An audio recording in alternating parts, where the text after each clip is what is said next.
Waalaikumsalam warahmatullahi wabarakatuh. Alhamdulillah, alhamdulillahilladzi arsala rasulahu bil huda wa dinil haq liyudhhirahu 'ala ad-din kullihi wa kafaa billahi shahida.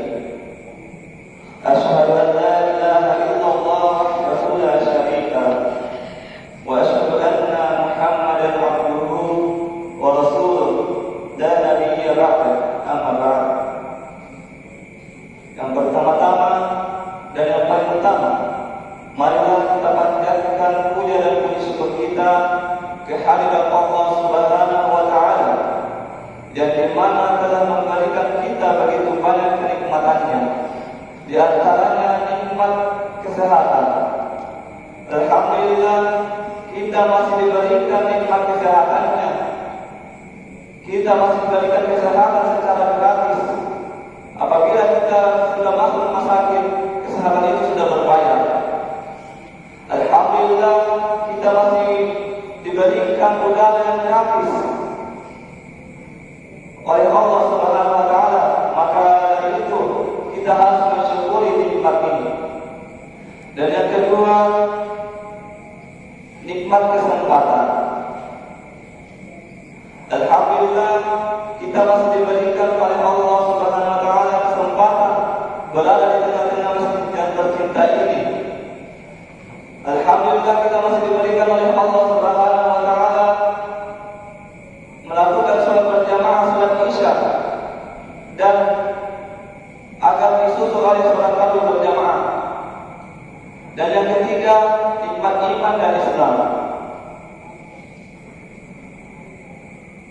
Adapun nikmat iman dan Islam, banyak orang di luar sana yang Islam hanya di KTP doang, tetapi tidak ada imannya.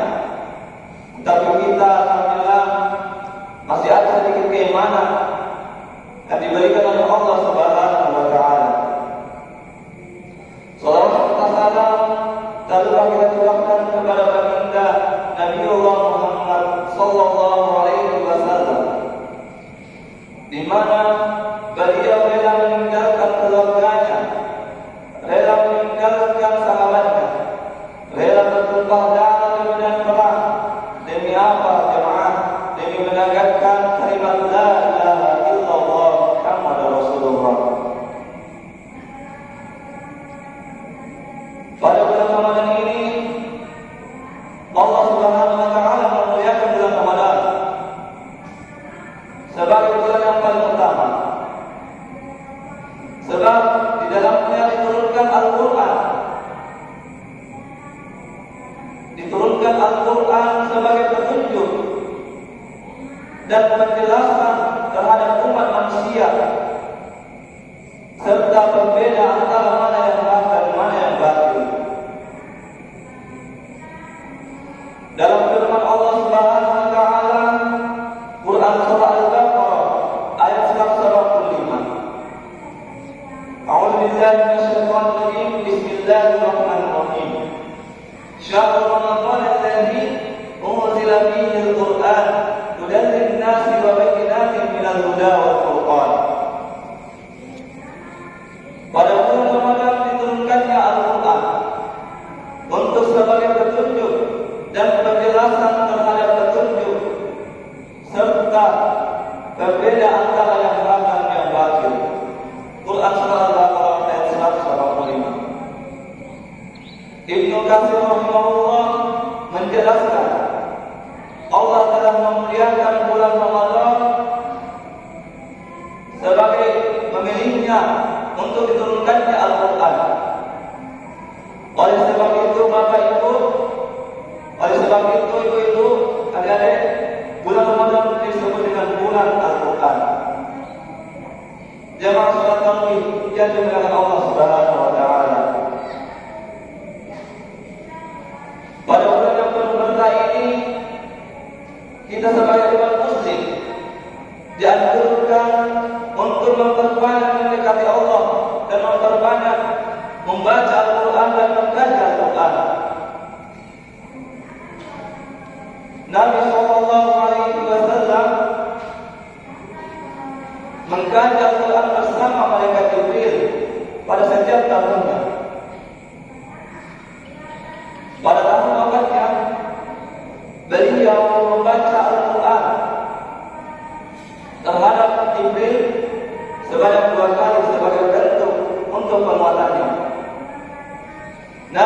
Shallallahu Alaihi Wasallam bersabda,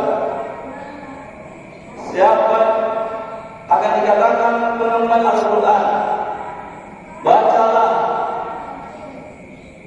dan naiklah serta takdirkanlah sebagaimana engkau mentakdirkannya di dunia, karena kedudukanmu di akhirat, kedudukanmu di surga, apa yang lain kau baca terakhir di dunia. Hadis riwayat At-Tirmidzi dan disahihkan oleh Al-Albani. Ummu Salamah menggambarkan Nabi Sallallahu Alaihi Wasallam cara membaca Al-Qurannya. Ia membaca satu ayat lalu berhenti. Nabi Sallallahu Alaihi Wasallam membaca Bismillahirrahmanirrahim lalu berhenti. Lalu Nabi melanjutkannya lagi, Alhamdulillahirabbil alamin, lalu Nabi berhenti. Lalu Nabi melanjutkannya lagi, Ar-Rahmanir-Rahim, lalu Nabi berhenti. Begitu seterusnya. Hadis riwayat At-Tirmidzi. Adapun pahala-pahala yang kita dapatkan apabila kita membaca Al-Quran, dari hadis Rasulullah Sallallahu Alaihi Wasallam, Rasulullah Sallallahu Alaihi Wasallam bersabda, siapa yang membaca satu huruf dari kitab Allah akan mendapatkan satu kebaikan.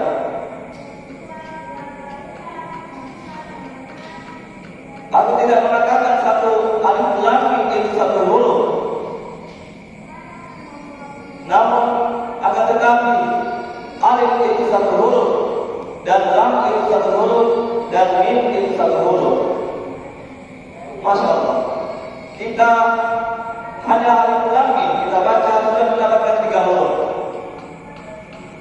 Apalagi kita membaca satu surah, satu ayat, sudah berapa huruf?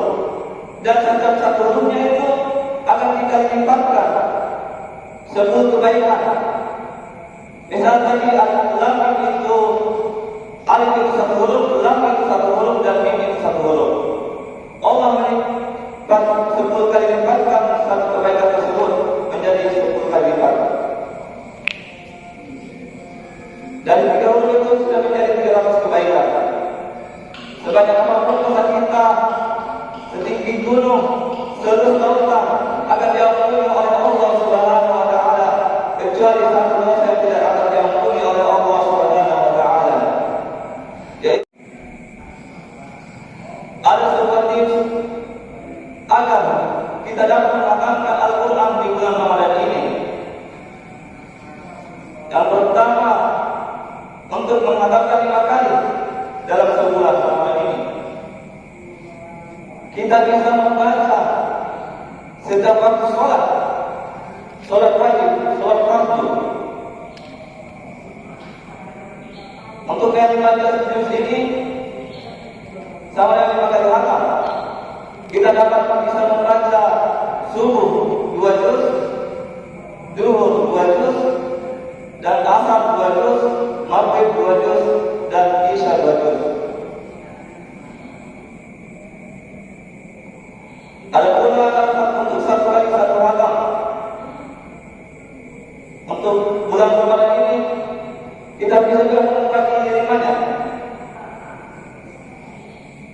Subuh 1 juz, zuhur 1 juz, asar 1 juz, maghrib 1 juz, dan isya 1 juz. Masya Allah, apabila kita melakukan itu, alhamdulillah kita telah melakukan semaksimal mungkin pada bulan Ramadan yang penuh berkah ini.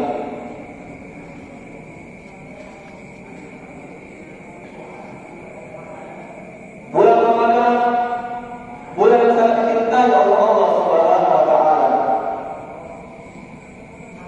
di mana di dalamnya diturunkan Al-Quran. Allah Subhanahu Wa Taala berfirman, "Warattilil Qur'ana tartila," dan terjemahkanlah Al-Quran sebaik-baiknya. Nabi Sallallahu Alaihi Wasallam bersabda, barang siapa yang membaca Al-Quran di bulan Ramadan,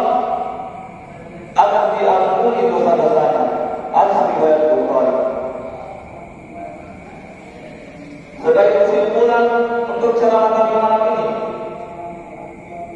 Marilah kita maksimalkan bulan Ramadan ini semaksimal mungkin.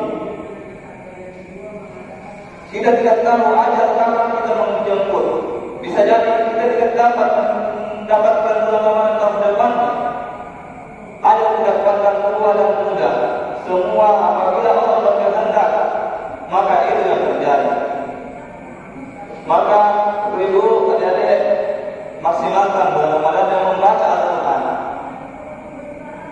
Membaca Al-Quran dan mentafsirkannya. Kalau bisa satu hari satu juz, kalau tidak bisa satu hari satu surah, satu hari satu lembar, satu hari satu halaman. Apabila tidak bisa juga satu hari satu halaman, satu hari satu ayat. Dan apabila tidak bisa juga ambil Al-Quran, duduk di depannya dan renungkanlah dosa-dosa apa yang kita berbuat sehingga kita susah membaca Al-Quran. Mungkin cukup sekian dari saya. Wabillahi taufiq wal hidayah. Wassalamualaikum